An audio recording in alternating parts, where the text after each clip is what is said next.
The Egypt Game. Chapter 1: The Discovery of Egypt.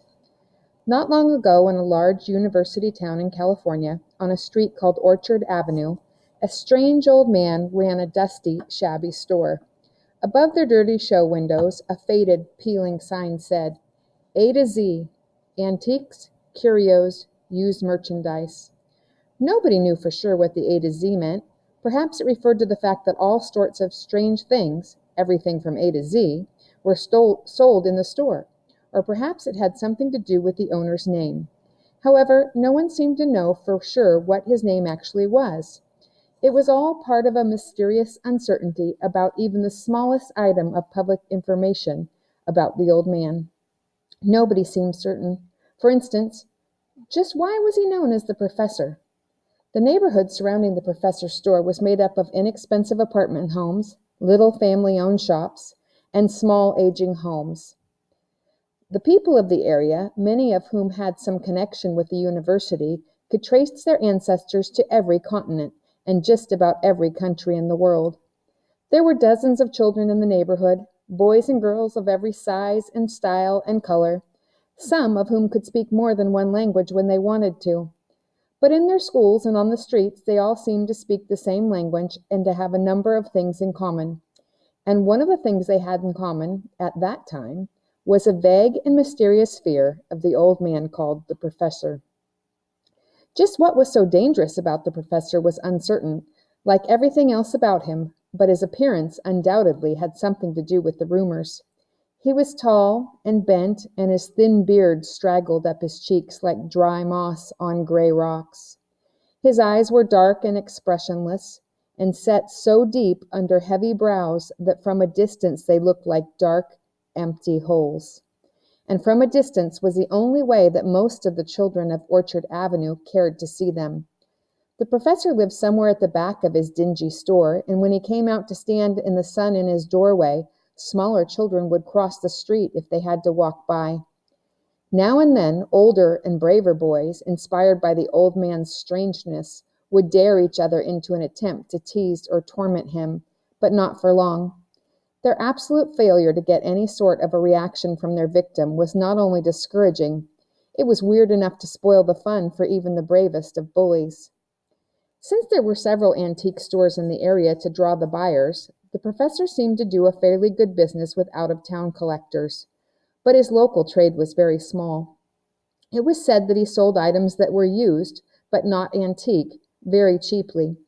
But even for grown-ups, the prospect of a bargain was often not enough to offset the discomfort of the old man's stony stare. It was one day in early it was one day early in recent September that the professor happened to be the only witness to the very beginning of the Egypt Game. He had been looking for something in a seldom used storeroom at the back of his shop when a slight noise drew him to a window. He lifted a gunny-sack curtain, rubbed a peephole in the thick coating of dirt, and peered through. Outside that particular window was a small storage yard surrounded by a high board fence. It had been years since the professor had made any use of the area, and the weed-grown yard and the open lean-to shed were empty except for a few pieces of forgotten junk. But as the old man peered through his dirty window, two girls were pulling a much smaller boy through a hole in the fence. The professor had seen both of the girls before. They were about the same age and size, perhaps 11 or 12 years old. The one who was tugging at the little boy's leg was thin and palely blonde, and her hair was arranged in a straggly pile on top of her head. Her high cheekbones and short nose were faintly splattered with freckles, and there was a strange, droopy look to her eyes. The old man recalled that she had been in his store not long before, and along with some other improbable information, she had disclosed that her name was April. The other girl, who had the little boy by the shoulders, was black, as was the little boy himself. A similarity in their pert features and slender arching eyebrows indicated that they were probably brother and sister. The professor had seen them pass his store many times and knew that they were residents of the neighborhood. The fence that surrounded the storage yard was high and strong and topped by strands of barbed wire, but one thin plank had come loose so that it was possible to swing it to one side. Both the girls were very slender, and they had apparently squeezed through without much trouble, but the boy was causing a problem. He was only about 4 years old, but he was sturdily built. Moreover, he was clutching a large stuffed toy to his chest with both arms. He paid not the slightest attention to the demands of the two girls that turn loose of that thing for just 1 minute, can't you? And, hey, let me hold security for you just till you get through, Marshall. Marshall remained very calm and patient, but his grip on his toy didn't relax for a second. When the little boy and his huge plush octopus at last popped free into the yard, the girls turned to inspect their discovery. Their eyes flew over the broken bird bath and crumbling statue of Diana the Huntress, and the stack of fancy wooden porch pillars, and came to rest on something in the lean-to shack. It was a cracked and chipped plaster reproduction of the famous bust of Nefertiti. The two girls stared at it for a long, breathless moment, and then they turned and looked at each other. They didn't say a word, but with widening eyes and small, taut smiles, they sent a charge of excitement dancing between them like a crackle of electricity. The customer, an antique dealer from San Francisco, was stirring restlessly in the main room of the store. Hearing him, the professor was reminded of his errand. He replaced the sacking curtain and left the storeroom. It was more than an hour later that he remembered the children and returned to the peephole in the dirty window. There had been some changes made in the storage yard. Some of the ornate old porch pillars had been propped up around the lean-to so that they seemed to be supporting its sagging tin roof. The statue of Diana had been moved into position near this improvised temple, and the place of honor at the back and center of the shed, the bust of Nefertiti, was enthroned in the broken bird bath. The little boy was playing quietly with his octopus on the floor of the shed, and the two girls were busily pulling the tall, dry weeds that choked the yard and stacking them in a pile near the fence. "Look, Melanie," the girl named April said. She displayed a prickly bouquet of thistle blossoms. "Neat," Melanie nodded enthusiastically. "Lotus blossoms?" April considered her uninvited bouquet with new appreciation. "Yeah," she agreed, "lotus blossoms." Melanie had another inspiration. She stood up, dumping her lap full of weeds, and reached for the blossoms, gingerly because of the prickles.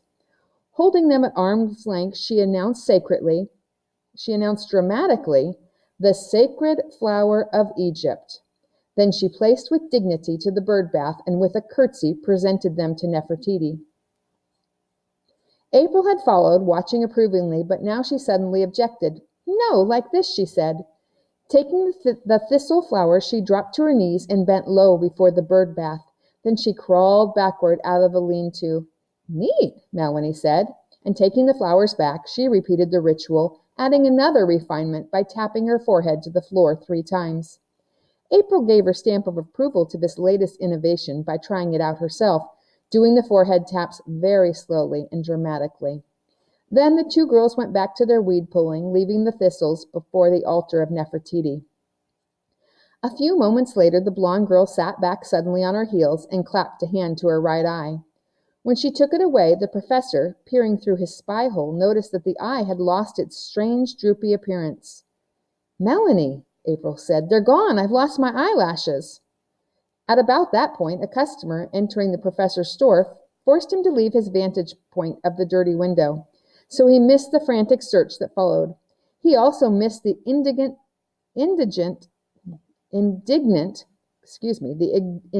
scolding when the girls discovered that April's false eyelashes had fallen before the altar of Nefertiti, where Marshall found them and quietly beautified one of the button eyes of his octopus.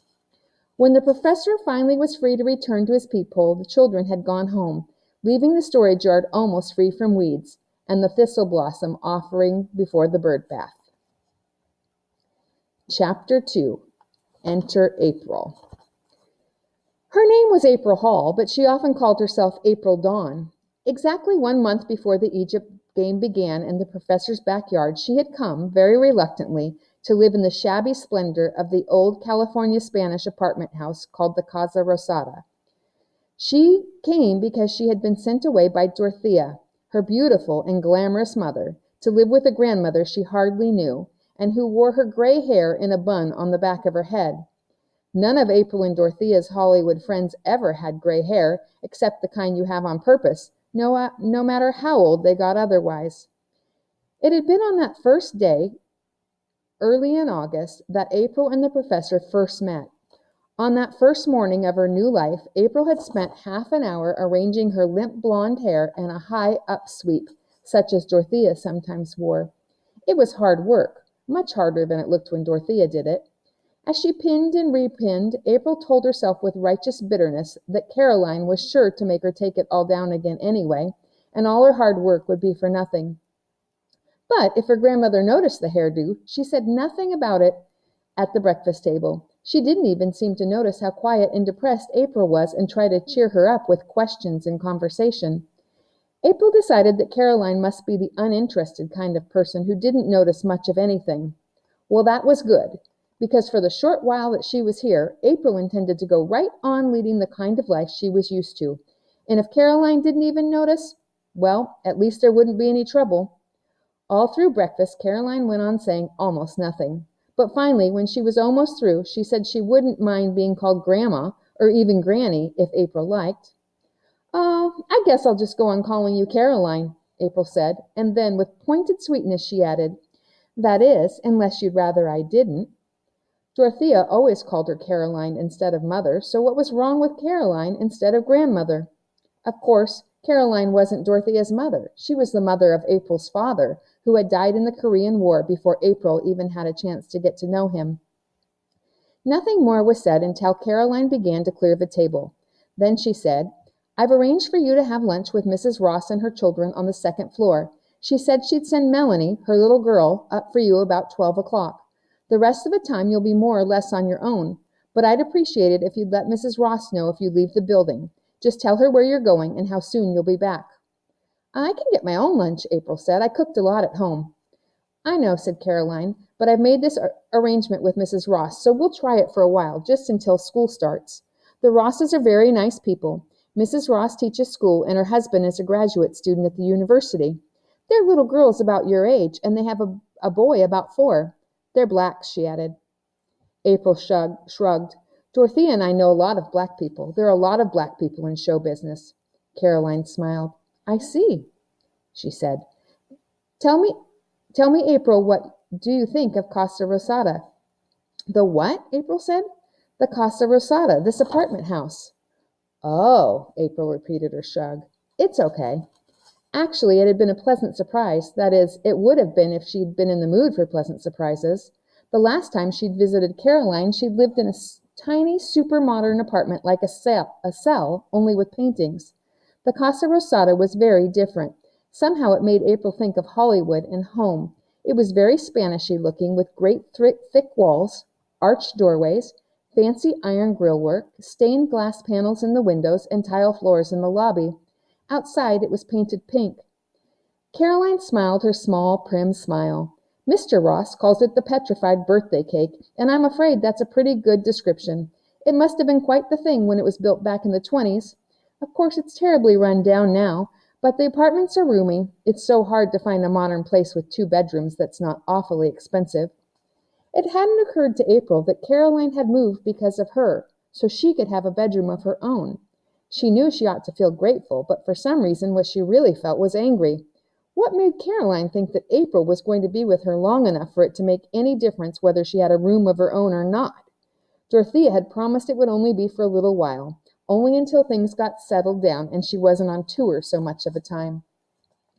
Before Caroline left, she wrote down the phone number of the library at the university where she worked, in case there was an emergency and April needed her. There wasn't much likelihood of that. April was used to taking care of herself. When she was alone, April went out on the tiny iron balcony and looked around. Caroline's apartment was on the 3rd and top floor and fronted on the avenue. Most of the buildings in the neighborhood were only 1 or 2 stories high, so from where she stood she could get a pretty good idea of the lay of the land. On one side of the Casa Rosada were some small shops, a florist, a donut shop, and some others. On the other, across a narrow alley, was a tall billboard that pretty much blocked the view, but by leaning forward, April could see the facade of a long, low building. She could tell that it was very dingy and the windows were badly in need of washing. From her position, high and to one side. She couldn't make out the sign, but from the interesting clutter in the show windows, it seemed to be some sort of second-hand store. A store of that type always offered an interesting possibility for exploring, but April was really looking for something else at the moment. A drugstore might do, or perhaps even a 5 and 10. When Dorothea and Nick, Dorothea's agent and good friend, had put April on the bus the morning before, they had each slipped her some money. It added up to quite a bit more than April was used to having all at once, and she wanted to make some purchases before Caroline found out about it. Not that she really thought that Caroline would take the money away, but it would be just like a grandmother to insist that she spent it on something sensible, like new shoes or a school dress. A few minutes later, April was taking the old-fashioned elevator, with its door like a folding iron fence, down to the lobby. It wasn't until she was out on the sidewalk that she remembered what Caroline had said about reporting to Mrs. Ross before she left the building. She paused long enough to decide that reporting wouldn't be possible until that afternoon. After all, Caroline hadn't even told her where the Rosses lived. At least not exactly. With that settled to her satisfaction, she went on up the street. The girl in the drugstore looked surprised, but she didn't make too much of a big deal out of April's purchases. When she got out the false eyelashes, she did ask if they were to be a present for someone. But when April made her smile poisonously sweet and said, "Oh, no," she seemed to get the point and stopped asking questions. On the way home, April decided that since there was still plenty of time before 12 o'clock, she might as well explore the store she'd seen from the balcony. The store was called A to Z, and its dusty show windows were crammed with a weird clutter of old and exotic-looking objects. Huge bronze oriental vases next to some beat-up old pots and pans, an old-fashioned crank telephone, a primitive-looking wooden mask, and a treadle sewing machine. 2 kerosene lamps and a huge, broad-bladed knife with a carved ivory handle. April felt a tiny tingle of excitement. She always felt that way about old stuff. It had been one of the few things that she and Dorothea didn't agree on. Dorothea always said, "I'll take mine new and shiny." It was dusky inside the store after the outdoor brightness. There didn't seem to be any clerks at all. Not that it mattered, because April was only looking. She squatted down in front of a glass case full of small objects, vases and jars, some partly cracked or broken, crudely made jewelry and tiny statues. All of it looked terribly ancient and interesting. She was pressing her nose to the glass when suddenly she knew she was being watched. An old man was leaning over the counter right above her head. "Oh, hello," April said, and went on looking at the tiny statue with broad shoulders, short legs, and a hole in the top of its head. It looked almost Egyptian, and April had always been especially interested in Egyptian stuff. After a moment, she looked up again, and the man was still there. "What's that?" she asked, pointing to the tiny figure. "That is a pre-Columbian burial figure. It was made in Mexico about 2,000 years ago." The old man's voice was slow and rusty. April looked up again quickly. 2,000? You're kidding me," she said. But on second glance, she was sure he wasn't. He wasn't kidding, and he wasn't quite like anyone she'd ever seen before. He had a strange, skimpy-looking little beard, and his eyes were deep-set and as blank as an empty wall. He said nothing more, and not by so much as a flicker did his face reveal what he was thinking. April was impressed. A deadpan was something she'd cultivated herself, and she knew from experience that such a perfect one was not easily come by. "I mean," she said with respectful caution, "is it really that old?" The old man only tilted his stone face downward in a stiff nod. April went back to studying the objects in the case, but now her interest was divided. The old man was almost as unusual and as strange as the strange things behind the dusty glass. In a few moments she stood up and smiled at him. It was a real smile, small and quick, not the gooey kind she usually used on grown-ups. Somehow she had a notion he wouldn't fool easily. "My name is April Hall," she said. "I've just come to live in the apartment house next door with my grandmother. I used to live in Hollywood with my mother." She paused. For a moment it looked as if the old man wasn't going to answer at all, but at last his craggy face cracked enough to allow the escape of 2 small words. "I see." April regarded him with grudging admiration. It usually wasn't very hard to pick the real meaning out of things people said, if you watched them closely. But this one wasn't going to be easy. The "I see" said nothing at all. It wasn't friendly, or angry, or curious, or even bored. In fact, there was something about the absolute nothingness behind it that was a little bit frightening, like putting out your hand to touch something that wasn't really there. April began to chatter a little nervously. "I'm a nut about things like that." She motioned toward the case. "I'm always reading about ancient times and stuff like that. You know, Babylonia and Egypt and Greece and China. It's kind of a hobby of mine. As a matter of fact, I'm even planning to be an archaeologist when I grow up. Some people think that's a pretty kooky ambition for a girl, but I like it. You see, I have this theory about how I was a high priestess once in an earlier reincarnation. Do you think that's possible?"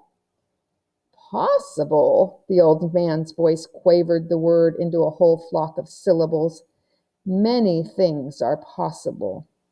"That's what I think, too. A lot of people don't think so. When I told Nick, he's my mother's agent, about the high priestess thing, he just laughed. He said, 'I don't know about those other reincarnations, kiddo, but in this one, you're a nut.'"